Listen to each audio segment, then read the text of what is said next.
The idea of original sin is one of the central tenets of Christianity, and without it, Christianity, as we understand it, might just fall apart. So this video is going to take a look at original sin and evaluate whether original sin as understood by Christianity actually makes sense. It's described in Romans 5:12, which says, "Sin entered the world through one man, and death through sin. And in this way death came to all people because all sinned." And this verse is referring back to the story of Adam and Eve from the book of Genesis, where Adam and Eve both eat of the fruit of the tree of knowledge of good and evil, thereby acquiring original sin, which is a sinful nature that they pass on to all of their descendants. And by having this sinful nature, each of us is supposed to deserve eternal damnation in hell. But we can escape this damnation in hell by believing in the atonement of Jesus Christ on the cross. And so Christianity is setting up the problem with original sin. It's saying this is the consequence of it, and here's the solution. And so you want to become a Christian in order to save yourself from the consequences of original sin. And that is why the idea of original sin is so critical to the usual understanding of Christianity. So let's take a look at some criticisms of original sin.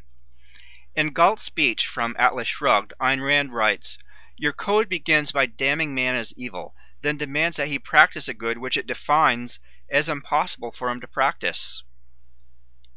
She also says further on in the same speech, which also gets reprinted and for the New Intellectual, "A sin without volition is a slap at morality and an insolent contradiction in terms.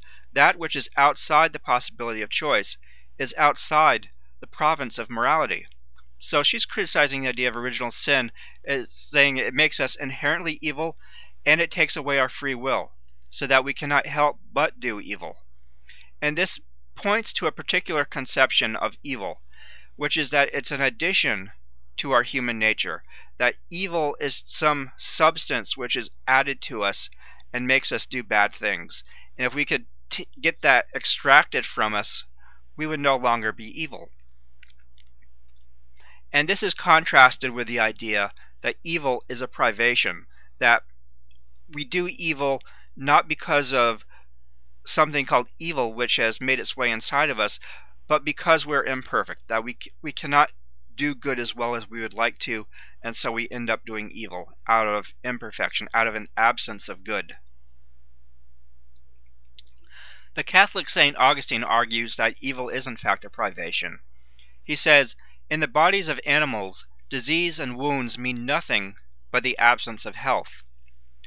He points out that if you were to take away an injury to an animal, you would not remove that injury to another location. Rather, it would just cease to exist. Like with this kitten here, when his arm is healed, his injury is not going to go someplace else. His injury will just cease to be, because all his injury is a defect in his health. It's an impairment to his functioning. Likewise, Augustine believes that evil is just the absence of good, that we may take something good and distort it or twist it around or let it be less than fully good or less than fully perfect. And that's all that evil is. It's not something that we add to good. If we look at the reasons why people do evil, we often find that insufficiency of some kind is the culprit. People may be insufficiently caring towards each other. They may not care about each other enough. People often do wrong things to each other out of ignorance, just not fully realizing what they're doing. And sometimes people know what they would like to do, but they just don't have the power to get it done, or they don't have the power to make things turn out right for everyone involved. This particularly comes up when people have to compete for limited resources, such as food or land or shelter or mates. Sometimes there's just not enough to go of something for everyone. And so people may end up hurting others in order to look out for themselves. Because we're lacking in power and knowledge, we also often have to deal with accidents, and this can create strife between people. And because we're all mortal, the fear of death can grip us from time to time and lead us to do things we wouldn't otherwise do. And all of this points to the idea that sin is missing the mark. This is how sin was described to me when I was a Christian. And the idea here is this. Suppose you're shooting an arrow at a target and you keep missing that target. Well, why are you missing that target? Could it be that, one, gremlins are stopping your arrows from hitting the target? Or could it be, two, you're just not good at hitting the target? And the second explanation seems to be the one that makes the most sense. We don't need to invoke the idea of gremlins to explain why we can't hit a target. We can just say we're not good enough at hitting it. And likewise, we can just say that sin is about not being good enough at doing good. This idea that sin is missing the mark is very similar to Aristotle's idea that a vice is a failure to hit a mean. Aristotle understands a virtue is the habit of hitting a mean, and a vice is the habit of hitting an excess or a deficiency. In other words, as a habit of not hitting the mean. In light of all this, it seems likely to me that evil is in fact a privation rather than an addition. Evil is not something in addition to good. It's simply a distortion or a privation of goodness. But if evil is just the privation of goodness, what sense can we make of the story of Adam and Eve? If we do not have a sinful nature that is driving us towards evil, then we cannot say that there's any truth to the story that we acquired such a sinful nature through our ancestors eating of the fruit of the knowledge of good and evil. But we should understand that this was not originally a Christian story, and its original purpose was not to explain the theological concept of original sin. More simply, it was a story describing the origin of evil, much along the same lines as the Pandora story from Greek mythology. Now, this story does have a significant feature to it that the Pandora story doesn't have, and it's that they gain the knowledge of good and evil through eating this fruit. And it's by having this knowledge that we are capable of committing great evil, of choosing evil, and of being evil people. However, it's also because of this knowledge that we're capable of doing good and capable of being good people and capable of achieving heights of greatness that we could not achieve without this knowledge. The importance of this knowledge is underscored by Michael Gelvin, who writes in Winter, Friendship, and Guilt, The Sources of Self-Inquiry. By praising freedom, it can be seen that guilt and not choice lies at its basis. Unless one is aware of himself as a real and meaningful force which can succeed or fail, there is no meaning. To be guilty is what makes freedom possible. To praise freedom is to see it as that which makes men responsible, hence something on their own. Such autonomy may indeed require an abandonment of Eden and innocence, but it is at least possible now to be oneself, and if any kind of paradise is to be regained, it will be accomplished by men aware of themselves and free. So Gelvin here is pointing out that freedom is a good thing. Imagine what your life would be like if you were not free. If you were a slave or a cog, your life would not be as meaningful as it otherwise would be. It is by taking charge of your own life that you can live a meaningful life. And it is only through living a meaningful life that you can achieve your true potential and live a truly joyful life. But the thing that makes it possible for you to be free is what Gelvin here is calling guilt. And this is not guilt in the sense that when you commit an action, you're then guilty for it.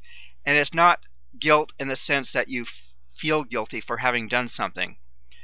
Rather, this is a sense of guilt, an awareness of guilt in general, not of guilt for a particular action, but more of guilt for potential actions, where you can imagine various actions you may take, and through this sense of guilt, know which actions would make you feel guilty and which would not.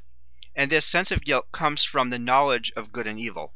It is by knowing good and evil that we are able to make free choices and live meaningful lives, and so fulfill our true potential. In Galt's speech, Ayn Rand says something along the same lines. She says, "Their myth declares that he ate of the fruit of the tree of knowledge. He acquired a mind and became a rational being. It was the knowledge of good and evil. He became a moral being." And she adds, "The evils for which they damn him are reason, morality, creativeness, joy, all the cardinal values of his existence." So she's agreeing with Gelvin here that it's the knowledge of good and evil that allows us to fulfill our true potential as human beings, to live the best lives we can. And without that knowledge, we would just be living like animals, not really living purposeful, meaningful lives. And now I'll begin to summarize. The knowledge of good and evil is what is responsible for moral agency, responsibility, freedom, and meaning. Moral agency and the freedom it makes possible allow people to choose evil, but it is our imperfections, weaknesses, and limitations, not our knowledge of good and evil, that make us prone to choose evil. So instead of focusing exclusively on limiting the evil we do, there should be more of a focus on correcting our imperfections, strengthening our weaknesses, and developing virtue. Because we are not inherently evil beings whose wickedness needs to be controlled, but good beings who are just not as good as we could be. The knowledge of good and evil is not an evil stain we should try to remove. It is our key to acquiring virtue, finding meaning, and knowing joy. And let me mention a bit about this book. This is a novel about two people who eat of a fruit grown from a tree that was grown from the seed from the original tree of knowledge of good and evil. And they eat of this fruit, and they gain greater insight into life and start to lead more spiritual, simpler lives than they were living previously. And this story is underscoring the idea that knowledge of good and evil is actually a good thing that can help us live better lives. And we should accept the knowledge of good and evil as a good thing and proceed to increase our knowledge of it, for this knowledge gives us the power to become better people and live better lives. And with this in mind, you might be interested in watching some of my other videos. I have a couple videos on 7 deadly sins, and I also have a video in which I try to improve on the 10 commandments. I come up with 16 commandments, and you might want to take a look at that. Because remember, understanding morality, understanding ethics, understanding good and evil are important for helping us live better lives. And we do all want to live better lives. So embrace the idea of that knowing good and evil is good, and increase your knowledge of good and evil and try to live a better life than you have been living. Thank you for watching.